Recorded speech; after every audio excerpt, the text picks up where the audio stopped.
అందరికీ నమస్తే. నేను మీ పూర్ణిమగనిని విజిటేట్ ఛానల్ నుంచి మాట్లాడుతున్నాను. నేను బాగున్నానండి. మీరందరూ చాలా చాలా బాగుండాలని కోరుకుంటూ ఇవాళ మన టాపిక్ డిస్కస్ చేసే ముందు ఒక చిన్న మాట. వీడియోస్ బాగా గ్యాప్ వస్తున్నాయండి. కొంచెం డిస్టర్బెన్స్ అయిందన్నాను కదా. ఇంకా నాది వచ్చి హౌస్ షిఫ్టింగ్ ఉందన్నమాట. So maximum 1 week to 10 days రెగ్యులర్గా కూడా వీడియోస్ చేయను. కాకపోతే తర్వాత స్టిల్ అంటే కంప్లీట్గా మన ఫుల్ ప్లెడ్జ్డ్ వీడియోస్ మీదే ఫోకస్ చేస్తాం అనమాట. ఎందుకంటే హౌస్ షిఫ్ట్ అయ్యాక మనకి వేరే వర్క్ ఏం లేదు, వీడియోస్ తీయటం తప్ప. సో అందుకోసమని చిన్న అంటే గ్యాప్ వచ్చింది కదా, అందుకని చూడడం మానేయడమో లేదని స్కిప్ చేయడం చేయకుండా మంచి కంటెంట్స్ అనేవి మీతో షేర్ చేస్తానబ్బా. సో ఇవాళ టాపిక్ వచ్చి మన మిడిల్ క్లాస్ వాళ్ళం బంగారం కొనుక్కోవాలని చాలా ఆశ ఉంటుంది. కానీ ఇప్పుడు ఉండే రేట్లకి మనం ఏం బంగారం కొనగలుగుతాము? అసలు బంగారం అవసరం ఉన్నా కానీ కొనలేని పరిస్థితులు అయితే మనకి ఏర్పడుతూ ఉన్నాయి. కానీ ఇట్లాంటి పరిస్థితిలో కూడా మనము ఎన్ని రకాలుగా బంగారు కొనుక్కోవచ్చు. చిన్న చిన్న ట్రిప్స్ అండ్ టిక్స్ అండి. అది ఎలా అంటే మనకు తెలియకుండానే మన చుట్టూ చాలా చాలా అవకాశాలు ఉన్నాయి. వాటిని యూటిలైజ్ చేసుకొని మనం బంగారం అయితే కొనిపెట్టేసుకుందాం అబ్బా.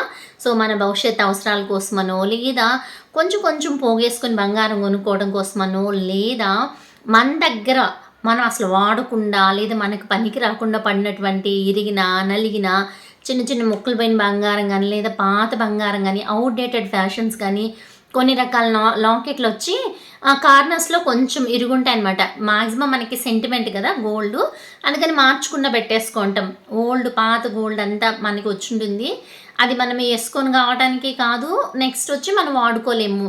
ఫర్ ఎగ్జాంపుల్ నా వరకు వచ్చి మా అత్తయ్య కమ్ములు ఉన్నాయన్నమాట, చాలా పెద్దవి ఉంటాయి, వాటిని వేసుకోలేము. వాటిని మనము సెంటిమెంట్గా భావిస్తాం కాబట్టి వాటిని అమ్మేసుకోలేము. కానీ మనకు బంగారం కొనుక్కోవాలంటే ఎలా? చేతిలో అయితే డబ్బులు లేదు, ఎలా ప్లాన్ చేసుకోవాలా? కాకపోతే రెగ్యులర్ ఇన్కమ్ అయితే మనకు ఉంది. అంటే రెగ్యులర్గా అంతో ఇంతో సంపాదించుకోగలుగుతాము, పెట్టుకోగలుగుతాము. మనం రకరకాల సేవింగ్స్ చేసి గోల్డ్ స్కీమ్స్ కట్టుకోవటము, ఏదో ఒక స్కీమ్లో లేదంటే ఏదో ఒక సేవింగ్ అకౌంట్లో మనం వేస్తూ ఉన్నాము. దాంట్లో పెద్ద ప్రాఫిట్ లేదు, మనకి పెద్దగా మిగలటం లేదు, రోజు రోజు గోల్డ్ రేట్ మారిపోతుంది అనేవాళ్ళు ఇలాగని ప్లాన్ చేసాము అంటే ఎలా? ఇప్పటికి అర్థమైంటుంది కదా. మనం వాడుకోనటువంటి మన బంగారాన్ని, మనం సెంటిమెంట్గా భావించి దాన్ని అమ్ముకోలేనటువంటి బంగారాన్ని మనము చాలా బ్యాంకుల్లో చాలా తక్కువ అమౌంట్కి, అంటే చాలా తక్కువ ఇంట్రెస్ట్కే ఎక్కువ మనకైతే అమౌంట్ అయితే వస్తూ ఉంది. ముందులాగా కాకుండా ఇప్పుడు చాలా ఎక్కువ వస్తూ ఉంది.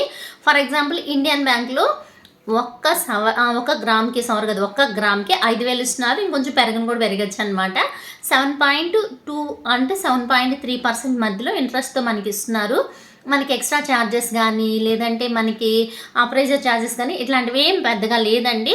సో మనకు అకౌంట్ ఉంటే చాలు, దీంట్లో మనము పెద్ద వెచ్చించాల్సిన అవసరం లేదు. కాకపోతే మన దగ్గర ఎంత గోల్డ్ మనం ప్లెడ్జ్ పెడతామో అంత గోల్డ్ అయితే మనకు రాదు. సో మనం ఒక 10 గ్రాముల గోల్డ్ కుదువు పెట్టాము అనుకోండి, ఒక 5-6 గ్రాముల గోల్డ్ కొత్తది అయితే కొనుక్కోగలుగుతాం అనమాట.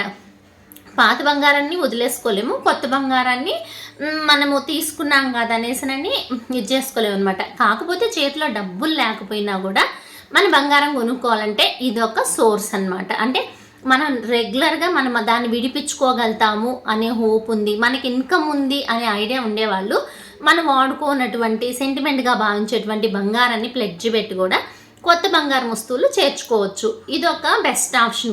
మన చేతిలో పెద్ద అమౌంట్ లేదు, ఈవెన్ 6 గ్రాములు గోల్డ్ కొనాలన్నా ఇప్పుడుండే కాస్ట్ దాపుగా 48,000 కావాలా. సో అందుకోసమని అంత అమౌంట్ ఒకసారిగా పెట్టుకోలేం. లేదా ఈఎంఐ లెక్కన నెలకు ఒక 2,000 3,000 కట్టుకున్నాం అనుకోండి, మన గోల్డ్ని విడిపించేసుకోవచ్చు. నెక్స్ట్ విడిపించుకున్నాక ఇదే విధంగా పెట్టి ఇంకొక 6 గ్రాములు అట్లా మనం ప్లాన్ చేసుకోవచ్చు అనమాట. లేదు 6 గ్రాములో నాకు గోల్డ్ పెద్దగా పనికి రాదు అనుకున్నారనుకోండి, 6 గ్రాములో కాయిన్స్ లాంటివి తీసి పెట్టుకొని ఇసురు విడిపించుకొని ఇంకొక 6 గ్రాములతో ఒకటి ఇంకా సవర్ అవుతుంది కాబట్టి ఇంకొక పెద్ద నగని చేయించుకోవచ్చు. కాయిన్స్ అని, కడ్డీలని, ఇట్లాంటి చిన్న చిన్న వస్తువులు కానీ ప్లాన్ చేసుకొని కొని పెట్టుకోవచ్చు. కాకపోతే కాయిన్స్, కడ్డీలు ఇట్లాంటివి గోల్డ్ ప్లెడ్జ్ పెట్టుకోరు. సో అందుకోసమని సుట్టల్లాగాను ఒక అమ్మ చేసింది. అంటే నేను చూసా బ్యాంక్లో. సో తను వచ్చి ఈ కాయిన్స్ బిస్కెట్ టైప్లో ఉండేటివి కుదువ పెట్టుకోము అన్నారని, సో ఆ బిస్కెట్ టైప్లో రౌండ్గా వస్తుంది కదా, దాని మధ్యలో హోల్ పెట్టించేసి అది కడ్డీలా చేయించి దాన్ని కూడా తీసుకెళ్ళి ప్లెడ్జ్ పెట్టి కొత్త గోల్డ్ కొనుక్కున్నది. సో తన దగ్గర ఉన్నటువంటి గోల్డ్ పాడవలేదు, నెక్స్ట్ కొత్త గోల్డ్ కొనుక్కోగలిగింది. సో ఇలాంటి ప్లాన్లు ఐడియాలు మన వాళ్ళకి చాలా చాలా వస్తాయన్నమాట. సో అదొక మెథడు. నెక్స్ట్ నెంబర్ 2, మన దగ్గర 1000 రూపాయలు మిగులుతుంది, 2000 మిగులుతుంది, 1500 మిగులుతుంది, రోజుకో 10 రూపాయలు ఆడేసుకోగలుగుతాం, లేదు రోజుకో 20 రూపాయలు ఆడేసుకోగలుగుతాం, 500 మిగులుతుందన్నా కూడా గోల్డ్ చిట్స్ కట్టుకోండి. ఇది నెంబర్ 2 ఐడియా. గోల్డ్ చిట్స్ అంటే మనం ఒక 11 మంత్స్ కట్టాము, 12 మంత్లో మనము వస్తువుగా ఎంతో కొంత, అంటే ఒక 1/2 గ్రామ్ వస్తుందా, 1 గ్రామ్ వస్తుందా, 3/4 గ్రామ్ వస్తుందా, అట్లా ఎంత వస్తే అంత తీసి పక్కన పెట్టుకోవడం అన్నమాట. ఇట్లా కాదు, నాకు పనికిరాని గోల్డ్ ఉంది, సో దాన్ని నేను ఎక్స్చేంజ్ చేసుకోవాలా, కానీ నేను లాస్ అవ్వకూడదు అనే ఆలోచన ఉంటుంది కదా. సో వాళ్ళకి ఇది బెస్ట్ ప్లాన్ అంటాను. మన ఓల్డ్ గోల్డ్ని ఎత్తుకుపోయి 1 టైము పేమెంట్ అంటాం దీన్ని, తీసుకెళ్ళి ఫర్ ఎగ్జాంపుల్ లలితాలో ఉందండి ఈ స్కీమ్, ప్రజెంట్ రన్ అవుతా ఉంది. సో మనం ఆ యొక్క గోల్డ్ ఎత్తుపోయి అక్కడ డిపాజిట్ చేసేసామంటే ఆఫ్టర్ 12th మంత్, అంటే 11 మంత్స్ తర్వాత మనం కొత్త గోల్డ్, మనం ఎంతైతే గోల్డ్ అక్కడ పెట్టామో వర్త్ ఉండేటువంటి గోల్డ్ కంప్లీట్గా తరుగు కూలు లేకుండా ఎక్సెప్ట్ జిఎస్టీ తప్ప మనం గోల్డ్ అయితే తెచ్చుకోవచ్చు అనమాట. సో ఇదొక బెస్ట్ ఆప్షన్. అంటే మన చేతిలో డబ్బులు లేదు, పాత గోల్డ్ నాకు అవసరం లేదు, అది పనికిరాదు, అవుట్డేట్ అయిపోయింది, ఇరిగిపోయింది, ముక్కలు పోయింది అనుకునే వాళ్ళు 1 year తర్వాత తరుగు కూలు లేకుండా గోల్డ్ తెచ్చుకోవడం అనమాట. నెక్స్ట్ ఇట్లే కాకుండా చిట్స్ వేసుకోవడం, అంటే ఫ్రెండ్స్ చిట్ కానీ లేదంటే డివిడెండ్ చిట్ కానీ ఇట్లాంటి చిట్స్ కట్టుకొని ఒక 20 నెలలు అట్లా పెట్టుకుంటాం. డివిడెండ్ చిట్ కనుకైతే ఫర్ ఎగ్జాంపుల్ ఒక 50,000 వేసుకున్నాము అనుకోండి, మనకి మ్యాక్సిమము 1 రూపీ 1.5 రూపీ డివిడెండ్ ఉంటుంది. సో మనం లాస్ట్ వరకు ఉంచుకున్నాము అనుకుంటే ఆల్మోస్ట్ ఒక 48, 46, 49,000 దాకా అమౌంట్ వస్తుంది.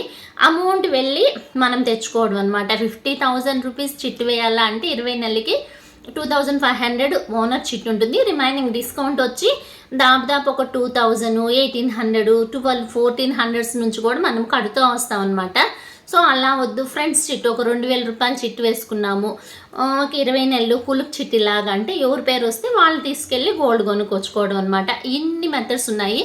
ఇవి కాకుండా నాకు అంటే ఈ టెన్షన్స్ వద్దు, నెల నెల కట్టాలని, అంటే ఒక నెల నాకు ఇన్కమ్ వస్తుంది, ఒక నెల నాకు ఇన్కమ్ రాదు, నేను హౌస్ వైఫ్గా ఉన్నాను, నేను ఏమాత్రం సేవింగ్స్ అనేది కొంచెం కష్టమే, నేను ఈరోజు వెజిటబుల్స్లో 10 రూపాయలు మిగలచ్చు, రేపు 50 రూపాయలు మిగలచ్చు, వీకెండ్ అయితే 100 రూపాయలు మిగలచ్చు, దాన్ని మిగిలిపెట్టి నేనేం గోల్డ్ కొంటాను అని అయితే తక్కువ తీసి పడేయకండి అబ్బా. సో మనకి ఎంత మిగులుతుందో అంత డబ్బులు ఎత్తి హుండీలో వేసి పెట్టుకోండి. ఎండ్ ఆఫ్ ద మంత్ మనం ఎంత డబ్బులు వచ్చింది అనేది క్యాలిక్యులేట్ చేసేసుకొని ఒక 1000 రూపాయలు మిగిలిందా, లేదా ఒక 800 మిగిలిందా, లేదా ఒక 2000 మిగిలిందా, ఎంత వస్తే అంత అమౌంట్కి తీసుకెళ్ళి 100 మిల్లీగ్రామ్స్ నుంచి కూడా గోల్డ్ కాయిన్స్ మనకు అవైలబిలిటీ ఉందండి. వీళ్ళైతే నేను ఆ కాయిన్స్ కానీ నేను మీతో అంటే డిస్ప్లేలో షేర్ చేస్తాను చూడండి. 100 మిల్లీగ్రామ్స్ అయినా కూడా ఆల్మోస్ట్ వాళ్ళు 700, 750, 800 విత్ జిఎస్టీతో కలిపి 24 క్యారెట్స్లో మన గోల్డ్ అయితే అంటే అవైలబిలిటీ ఉంది. మనం ఫిజికల్గా తెచ్చుకోవాలంటే తెచ్చుకోవచ్చు. లేదు నేను ఫిజికల్గా కాదు ఇంత తక్కువ అమౌంట్కి ఏం తెచ్చుకుంటాను అనుకుంటారా, ఫోన్పే కానీ గూగుల్ పేలో కానీ పేటిఎంలో కానీ మనకి 24 క్యారెట్స్తో gold 24 carats gold digital gold అయితే సేల్ చేస్తారనమాట. సో అలా అయినా కూడా మనం గోల్డ్ని కొనిపెట్టుకోవచ్చు. సో కొంచెము అంటే 100 రూపీస్ నుంచి కూడా కొనొచ్చు అనమాట. కొన్ని తమిళనాడులో అయితే నేను విన్నది వచ్చి ఎగ్జాక్ట్గా మనకైతే ఐడియా లేదు, కొన్ని ఈ యొక్క గోల్డ్ షోరూమ్స్ వాళ్ళ యొక్క షోరూమ్ తరపునే మనం డిజిటల్గా గోల్డ్ కొనుక్కోవచ్చు, దానికి సమ్ ఇంట్రెస్ట్ ఇస్తామని కూడా చెప్పారనమాట. సో అలా అయినా కూడా కొనిపెట్టుకోవచ్చు అనమాట. కొంతమంది నాకు డిజిటల్ గోల్డ్ వద్దు, నాకు ఫిజికల్ గోల్డ్ వద్దు, నాకు ఒక 10 years తర్వాత కావాలా లేదా 15 years తర్వాత కావాలా, నా దగ్గర గోల్డ్ ఉంది, ఈ ఐటమ్స్ 10 years తర్వాత నాకు అవుట్డేటెడ్ అయిపోతే ఎలా, నేను చేతిలో పెట్టుకోండా, బ్యాంక్లో పెట్టుకోండా, లాకర్లో పెట్టుకోండా, వాటి యొక్క అంటే ఆ టైం వచ్చే లోపల అది అప్డేటెడ్ కాదేమో అని బాధపడుతుంటారు కదా. మీకు కూడా ఒక టిప్ అబ్బా, టిప్ కాదు ఇది నిజంగానే. కొన్ని అంటే ఎస్బీఐ బ్రాంచ్ల్లో కొన్ని ప్లేసెస్లో, అన్ని దగ్గరలో లేదు, కొన్ని ప్లేసెస్లో సెర్చ్ చేసుకోండి. మన గోల్డ్ మనం ఎత్తుకుపోయి మన గోల్డ్ని అక్కడ మార్టిగేజ్ లోన్ అంటారంట. సో మన గోల్డ్ని తీసుకెళ్ళి అక్కడ పెట్టేసాము అనుకోండి, మన గోల్డ్ ఎంత ఉందో వాళ్ళు క్యాలిక్యులేట్ చేసుకుంటారు. దాన్ని 22 క్యారెట్స్ 24 క్యారెట్స్గా కన్వర్ట్ చేసేసుకొని మన గోల్డ్ వాళ్ళు తీసేసుకొని స్టిల్ ఆ రోజు నుంచి ఆ గోల్డ్కి వాళ్ళు ఇంట్రెస్ట్ ఇస్తారు. అంటే మనకి 3 నెలలకు ఒకసారి, 6 నెలలకు ఒకసారి, సంవత్సరానికి ఒకసారి ఆ గోల్డ్కి ఎంతైతే ఇంట్రెస్ట్ అంటే 2.5%, 3%, 4% ఇంట్రెస్ట్ ఇవ్వటంతో పాటుగా మన మార్కెట్ రేట్ ప్రకారం ఒక 10 ఏళ్ళ తర్వాతనో 15 ఏళ్ళ తర్వాతనో మన గోల్డ్ కావాలి కదా. సో మన గోల్డ్ని 24 క్యారెట్స్ కాయిన్స్ రూపంలో రిటర్న్ ఇస్తారనమాట. సో మన యొక్క బంగారు ఆభరణాలు 10 ఇయర్స్ తర్వాత 15 ఇయర్స్ తర్వాత అవుట్డేటెడ్ అయిపోయానని బాధపడబడలా. వాటిని ప్రొటెక్ట్ చేయాలా, మనం దాచిపెట్టుకోవాలని అస్సలు ఆలోచించాల్సిన అవసరం లేదు. మనకి ఎప్పుడు అప్డేటెడ్ వెర్షన్ కావాలి గోల్డ్ అంటే అప్పుడు మనం గోల్డ్ కాయిన్స్ తీసుకెళ్ళి దాన్ని కన్వర్ట్ చేసుకొని గోల్డ్గా కొనుక్కోవచ్చు. సో ఇది బెస్ట్ ఆప్షన్ అంటాను నేను. అంటే కొందరు గోల్డ్ని దాచిపెట్టుకునే పరిస్థితిలో ఉండరు, కొంతమంది దగ్గర పాత గోల్డ్ ఉంటుంది. సో దానికి మనం ఎత్తుపోయి లాకర్లో పెట్టినా లేదా మార్చుకున్న గోల్డ్గా తెచ్చుకోవాల్సిందే. నాకు గోల్డ్ అట్లే ఉండాలా అంటే అప్పుడు ఎంత రేటు పెరుగుతుందో నాకు తెలియదు, నేను కొనగలుగుతానో లేదో తెలియదు. నా బిడ్డ ఒక 20 ఇయర్స్ తర్వాత నేను నా గోల్డ్ని తనకి ఇవ్వాలా. కాకపోతే నాకు ఇప్పుడు ఈ గోల్డ్ అవసరం లేదు, నాకు సెక్యూర్గా ఉండాలా, ప్లస్ నేను దీంట్లో ఇంట్రెస్ట్ కూడా అనుభవించాలా అనుకునే వాళ్ళకి ది బెస్ట్ ఆప్షన్ అండి. కావలిస్తే మీ సరౌండింగ్లో SBI బ్రాంచెస్ ఉంటే ఒకసారి చెక్ చేసుకోండి. అవైలబిలిటీ ఉంటే మాత్రము ఈవెన్ మన దగ్గర ఉండే గోల్డ్ కాయిన్స్ పెట్టినా, లేదంటే గోల్డే పెట్టినా, లేదంటే ఏ యొక్క గోల్డ్ రిలేటెడ్ ఈవెన్ సిల్వర్ కూడా అన్నారు. నాకు ఎగ్జాక్ట్గా సిల్వర్ గురించి అయితే తెలియదు. సో మనం ఎంత గోల్డ్ అయితే ఇస్తామో దానికి ఇంట్రెస్ట్ ఇవ్వటంతో పాటుగా మనకైతే ఎప్పుడు అవసరమో అప్పుడు మనకి గోల్డ్ కాయిన్స్ రూపంలో మనకి రిటర్న్ ఇచ్చేస్తారనమాట. మనం ఈ రోజు ఎంత గోల్డ్ పెడతామో ఆ రోజు అంతే గోల్డ్ ఇస్తారండి. దాంట్లో తగ్గించుకోవడం గట్రా ఏముండదు. దానికైతే ఇంట్రెస్ట్ కానీ మనకి ఇవ్వడం జరుగుతుందనమాట. సో ఇన్ని రకాలుగా మనం గోల్డ్ని కొనే పరిస్థితులు ఉన్నప్పుడు మనం ఎందుకంటే మిస్ చేసుకోవడం, ఎందుకు మన దగ్గర బల్కే కలేదని బాధపడడం. అదే అంటారు, సినుకు రాలితేనే వర్షం అవుతుంది. పెద్ద వర్షం జడివానయ్యి తుఫాన్ అయ్యి నదులు వాగులు అరదలు ముంచేసుకొని సముద్రంలో చేరుతుంది. సో మనం కూడా మొదలు పెట్టాల్సింది చిన్న సంకల్పమే. మనము లైఫ్ ఇప్పుడే స్టార్ట్ చేసాము, లేదా ఇప్పుడే మనకి పిల్లలు పుట్టారు, మన పిల్లల ఫ్యూచర్ కోసము మనం అన్ని రకాల సేవింగ్స్తో పాటుగా గోల్డ్ కూడా అంటే అంతో ఇంతో దాచిపెట్టి వాళ్ళకి ఇవ్వాలా అనుకుని మన యొక్క ఉద్దేశం గోల్ అనేది ఒకటి ఫిక్స్ చేసుకున్నాము అంటే మనకు వచ్చేటువంటి ఆదాయంలో నుంచి అస్సలు సంపాదించకపోయినా మనము ఖర్చుల్లో నుంచి తగ్గించుకున్నా కూడా మనము ఒక నెలకి 1 గ్రామ్ కొనలేకపోయినా 1/4 గ్రాము లేదా 100 మిల్లీగ్రామ్స్ కొన్నా కూడా సంవత్సరం అయ్యే లోపల 1 గ్రామ్ కొనగలుగుతామండి. అసలు ఏం కొంటాంలేని ఇంకో దానికి ఖర్చు పెట్టేస్తే అసలు కొనలేమన్నమాట. సో మనకు ఉండాల్సింది మెయిన్ గోల్ ఏంది, మనం గోల్డ్ కొనుక్కోవాలా. నాకు కమ్మలు కావాలనో దిద్దులు కావాలి, మనకి ఏం కొనుక్కోవాలన్నా ఫస్ట్ కావాల్సింది గోల్డ్. సో మనం గోల్డ్ కోసం ప్లాన్ చేసుకోవాలంటే కొంచెం పోగేసుకుంటా వెళ్ళినా కూడా కడ్డీలో లేదంటే కాయిన్స్ రూప్లో ఏదో ఒకటి అంటే మన సెంటిమెంటల్గా భావించే రోజులు కానీ, లేదంటే ప్రతి నెల అంతో ఇంతో సేవ్ చేసుకున్న అమౌంట్ కానీ దానికి దీనికి ఖర్చులు పెట్టేదానికన్నా బంగారం మీద పొదుపు చేసాము అంటే మనకి అత్యవసరంలో ఆదుకునేటువంటి కలుపు తెరువులాగా ఉపయోగపడుతుంది. నెక్స్ట్ మనము చిన్న ఇన్వెస్ట్మెంట్ అనుకునేది మనం పెద్ద అవసరాల కోసము అంటే ఇల్లు కొనుక్కోవాలన్నా, స్థలాలు పొలాలు లాంటివి కొనుక్కోవాలన్నా కూడా సో మా ఫ్రెండ్స్ కానీ మేము కానీ తాకట్టు పెట్టుకోవడం కానీ లేదా సేల్ చేసుకొని పెద్ద వస్తువులు కొనుక్కోవడం కానీ చేస్తూ ఉంటాం అనమాట.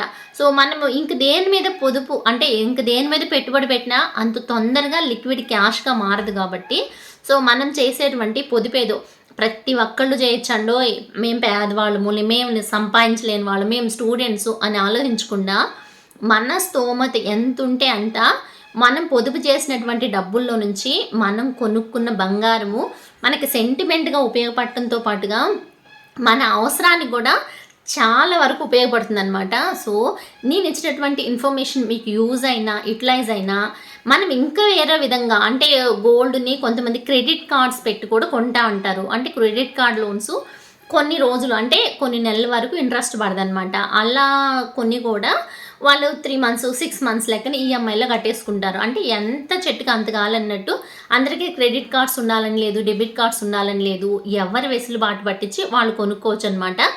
నేను కనుకైతే అంటే మా పేరెంట్స్ అట్లాంటి వాళ్ళు ముందు ఏం చేస్తూ ఉన్నారంటే నేను చిన్నప్పుడు కొనేది మేము ఒక ఖాతా లెక్క పెట్టుకొని గోల్డ్ షాప్‌లో నుంచి ఒక వస్తువు తెచ్చుకునేసి దానికి ఇన్ని కంతులనేసి తిరిగి కట్టేసేవాళ్ళం అనమాట. దానికి వడ్డీ గట్రా ఏం పడదు. ఒక 5 నెలలు, 6 నెలలు టైం పెట్టుకొని ఒక్కొక్క వస్తువు తెచ్చుకోవడం. కానీ అప్పట్లో గోల్డ్ ప్రైస్ తక్కువుండింది. కొంచెం నమ్మకమైన షాపులు, రెగ్యులర్‌గా వెళ్ళే షాపులో అయితే ఇప్పుడైనా తెచ్చుకోవచ్చండి. సో, అది అందరికీ కుదరకపోవచ్చు. కుదిరిన వాళ్ళు ఎలా వీలైతే అలా గోల్డ్‌ని కొనుక్కోవడానికైతే ప్రియారిటీ ఇవ్వండి. గోల్డ్ అయితే తరిగిపోని ఆస్తి అంటాను నేను. నేనిచ్చే ఇన్ఫర్మేషన్ మీకు యూజ్ అవుతుంది అనుకుంటున్నాను. వీలైతే యుటిలైజ్ చేసుకోండి. లేదా మీ ఫ్రెండ్స్‌కో, రిలేటివ్స్‌కో షేర్ చేయండి. నచ్చితే లైక్ చేయడం అస్సలు మర్చిపోవద్దబ్బా! కొత్తగా చూస్తున్నా, లేదంటే ఇంతవరకు సబ్స్క్రైబ్ చేసుకోకపోయినా బెల్ బటన్ నొక్కి సబ్స్క్రైబ్ చేసుకున్నారంటే నేను పెట్టేటువంటి ప్రతి ప్రోగ్రామ్ మీకు నోటిఫికేషన్ రూపంలో వస్తుంది. ఓకే అండి. బాయ్. See you. నమస్తే.